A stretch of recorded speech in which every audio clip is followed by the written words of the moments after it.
The Greenbrier Ghost, satu-satunya hantu yang menyelesaikan kasus pembunuhannya sendiri di pengadilan dengan cara yang benar-benar creepy. Penasaran gimana caranya? Tonton aja sampai habis.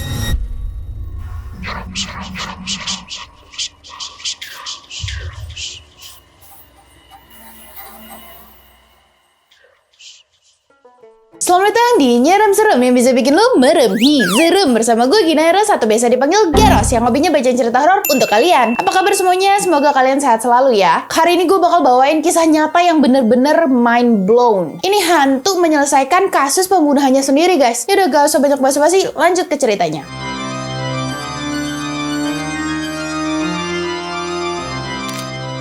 Jadi semuanya bermula pada hari Sabtu tanggal 23 Januari 1897 di desa Livesey, Greenbrier, Virginia Barat, Amerika Serikat. Ditemukan jasad seorang perempuan yang sedang hamil tua udah kaku di tangga rumahnya. Dengan posisi salah satu tangannya itu di bagian dada dan lehernya ini muter 90 derajat guys. Penemuan jasad ini tuh oleh anak kecil yang berumur 11 tahun bernama Anderson yang emang dibayar untuk ngawasin perempuan ini setiap harinya selama suaminya sedang bekerja. Perempuan ini tuh bernama Elva Zona Hister, yang biasa dipanggil Zona, yang emang lagi hamil tua saat itu dan baru nikah dengan Eramus Edward Sue 3 bulan yang lalu. Kenapa gue bilang hamil tua? Padahal nikahnya baru 3 bulan. Yep, seperti tebakan kalian, Edward ini tuh bukan ayah dari anak yang dikandung sama Zona. Zona ini hamil di luar nikah dengan bapak yang nggak tahu ya siapa. Tapi Zona setelah tahu kalau dia hamil, dia tuh langsung buru-buru mencari laki-laki yang pengen jadi suaminya. Biar nggak jadi omongan tetangga gitulah. Nah, ketemulah nih sama Edward yang emang saat itu baru aja pindah ke desa Livesey ini guys, karena dapat kerjaan di sana. Nah, mereka ini semacam jatuh cinta pada pandangan pertama gitulah, dan langsung pengen nikah tuh. Walaupun Edward udah tahu guys, Zona ini sedang hamil yang bukan anak dia, dan juga Zona nggak tahu secara detail nih masa lalu dan backgroundnya Edward. Ditambah lagi, ibunya Zona, Mary Jane, itu tidak menyetujui pernikahan mereka, karena punya feeling emak yang nggak enak gitu lah soal Edward. Tapi mereka tetap menikah di tanggal 20 Oktober 1896. Kita balik lagi di hari penemuan jasad Zona di bawah tangga oleh Anderson ya. Di sini tuh banyak banget kejadian yang janggal. Kalian perhatiin deh. Jadi setelah Anderson ngeliat dan memastikan Zona memang sudah metong di tangga itu guys, hal yang pertama dia lakukan adalah lari sekencang mungkin ke rumahnya untuk ngadu ke ibunya nih. Setelah ibunya tahu, seorang dokter dari desa sebelah yang bernama Dr. Knapp dipanggil untuk ngecek Zona nih. Tapi Dr. Knapp ini gak bisa langsung datang karena emang saat itu dia lagi ngurusin pasien juga. Jadilah nih, sejam kemudian Dr. Knapp baru tiba di rumahnya Zona. Tapi di sini tuh dia kaget banget karena jasadnya Zona ini udah dipindahkan dari tangga ke kasur, yang ngebuat Dr. Knapp ini pun kayak agak geram gitu. Harusnya nggak boleh dipindahin, dan ternyata bukan cuma dipindahin doang guys, jasadnya Zona itu juga udah diganti bajunya pakai gaun model leher kaku kayak begini guys, dan mukanya Zona itu udah dibersihin dan dipakein make up. Semua ini dilakukan oleh Edward, suaminya, dalam 1 jam. Di sini banyak kejanggalan yang dirasa oleh orang sekitar kan, karena seharusnya jasadnya ini tuh diperiksa oleh dokter dan juga polisi dulu nih. Setelah itu baru bisa dibersihin dan diriasin oleh perias, jasa rias guys. Ini semua seharusnya nggak dilakukan oleh Edward lah pokoknya. Nah, di sini Dr. Knapp sempat ngecekin badannya Zona yang ada di kasur itu. Dan lu tahu reaksi Edward tuh saat itu tiba-tiba kayak bener-bener histeris, nangis-nangis, melukin Zona terus. Di sini sebenarnya Dr. Knapp tuh kayak apa sih gitu. Nah, di sini padahal dokternya tuh menemukan hal yang janggal dari badannya si Zona guys, karena di pipi dan leher bagian kanannya itu ada memar. Tapi ketika bagian atas kepalanya Zona pengen dicek, si Edward ini bener-bener langsung berperilaku kasar dan marah-marah. Jadinya Dr. Knapp ini cuma bisa ngecekin sekedarnya aja nih. Dan saat itu juga dinyatakan Zona jatuh dari tangga dan langsung meninggal di tempat karena benturannya guys. Ya kan, karena Zona ditemuin di tangga saat itu.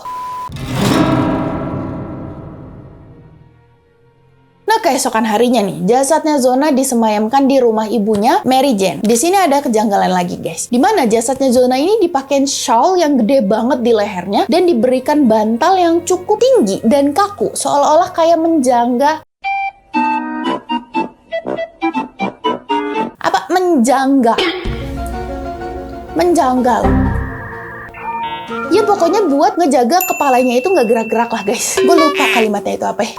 Nah, ini semua dilakukan sama Edward, guys. Katanya alasannya Shell itu tuh Shell kesayangannya si Zona. Tapi bukan ini aja yang janggal, guys. Di sini Edward itu bener-bener bersikap aneh. Dimana satu momen tuh dia kayak biasa aja, kayak nggak, istri gue belum mati gitu. Nah, terus momen selanjutnya dia kayak nangis-nangis sedih gitu. Terus momen berikutnya dia kayak marah-marah, kayak nggak jelas itu sikapnya. Dan lu tahu, dia ini nggak ngebolehin satu orang pun untuk deket-deket jasadnya Zona. Kayak dia ngelindungin jasadnya Zona di depan petinya itu loh. Dia berdiri gini, nggak boleh lu deket-deket.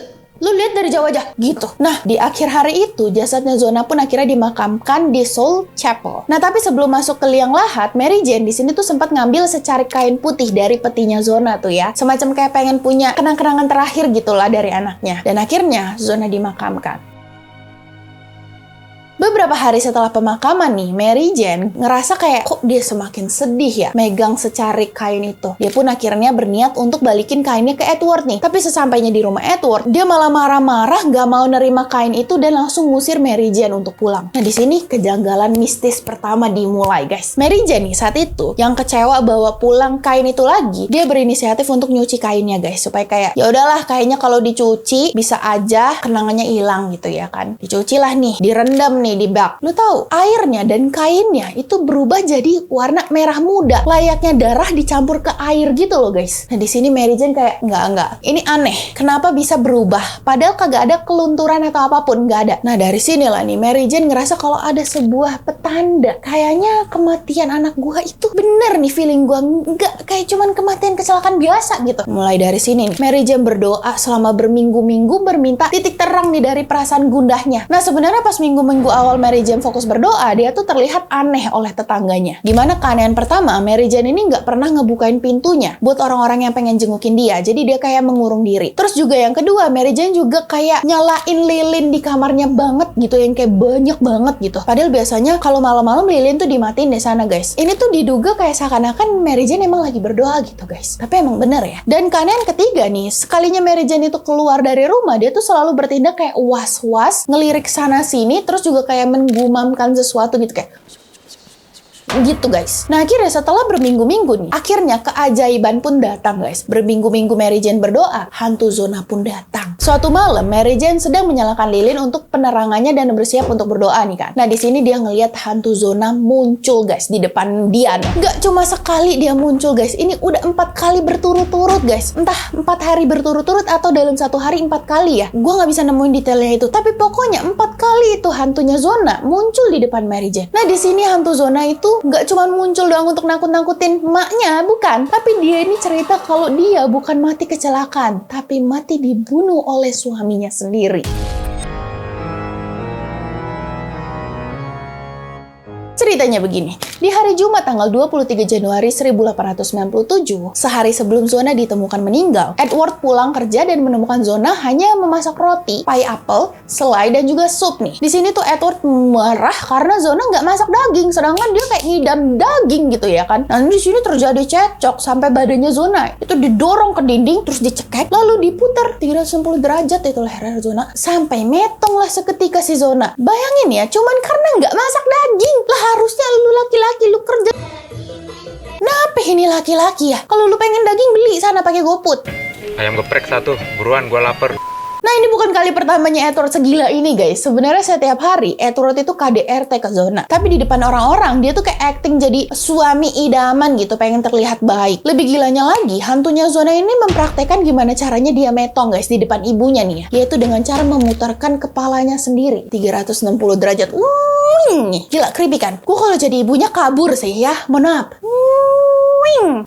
Nah, udah gitu, hantu Zona juga cerita kalau Edward itu sengaja untuk ngesetting kalau Zona seakan-akan jatuh dari tangga. Dia itu naruh badannya Zona di tangga, guys. Dia yang naruh di situ. Aslinya kan Zona metongnya di dapur. Nah, setelah 4 kali hantu Zona datang ke rumah ibunya nih, Mary Jane pun pergi ke jaksa bernama John Preston pada tanggal 21 Februari 1897. Nah, disinilah Mary Jane itu minta untuk jasadnya Zona digali lagi dan diotopsi ulang. Karena dia curiga Zona ini nggak mati karena kecelakaan, tapi tapi matinya karena diselay sama suaminya ya. Nah, caranya Mary Jane untuk meyakinkan John untuk melakukan hal ini itu karena sikapnya Edward yang bener-bener kayak mencurigakan banget waktu Zona meninggal ya kan. Nah, di sini John akhirnya setuju. Tanpa sepengetahuan Edward, John, Mary Jane, dan Dr. Knapp menggali kuburan Zona dan mengotopsinya ulang. Betul aja guys, di lehernya Zona itu terdapat memar, tenggorokannya itu hancur kayak dicekek gitu loh, dan juga tulang lehernya patah. Dari sini, Dr. Knapp dan John tuh nanya dong ke Mary Jane, kok lu bisa tahu kalau Zona ini emang beneran dicekek dan diputek lehernya gitu kan? Ditanya sama John dan Dr. Knapp. Di sini Mary Jane cuman ngomong, Zona datang, hantu Zona datang menjelaskan itu semuanya ke aku. Dia menjelaskan secara detail apa yang dilakukan oleh suaminya ini. Dia ngomong gitu. Nah, di sini Dr. Knapp dan John itu kayak percaya nggak percaya gitu loh guys. Tapi ya emang ada buktinya nih, yang diomongin sama Zona,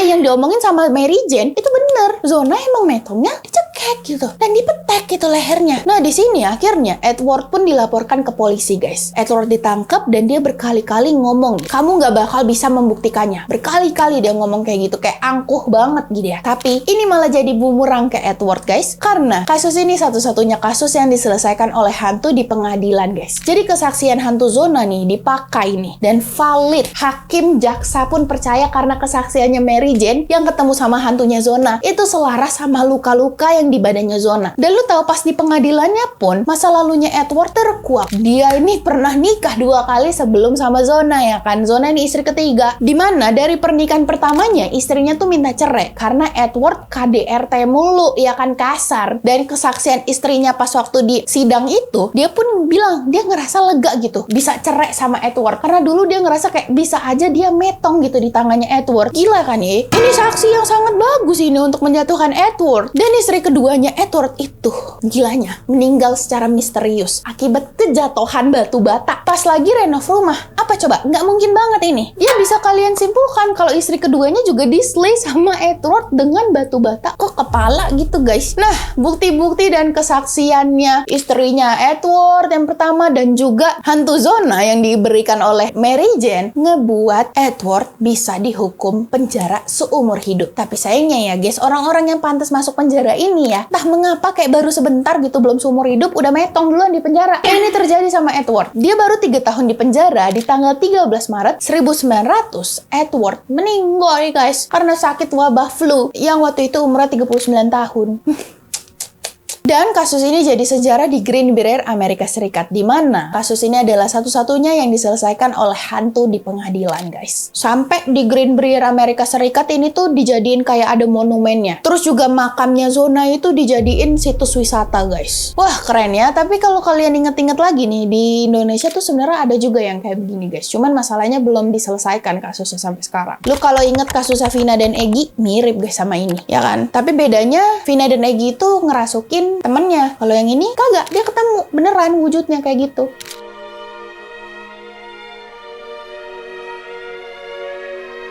Ya, gitu aja guys, gimana cerita kali ini? Menarik kah? Kalau menarik, coba kalian komen ya. Sampai sini dulu ceritanya. Kalau kalian suka, silahkan like dan share ke teman kalian yang mungkin bakal suka cerita ini juga. Juga komen nih, kita selanjutnya bakal bahas apa lagi sih? Gue pengen tahu deh. Nah, buat kalian yang punya pengalaman horor, bisa langsung kirim ke email ini ya. Cerita aja secara detail nih guys. Kali aja cerita kalian menarik dan bisa gue bacain di video selanjutnya. Jangan lupa mampir ke TikTok dan IG gue ya, kita silaturahmi di sana. Yaudah, segitu aja. Sampai jumpa di video selanjutnya. Bye-bye!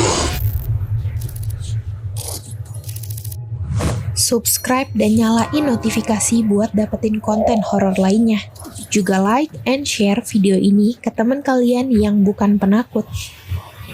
Cek TikTok dan IG gue di sini ya. Gak merinding, gak seru.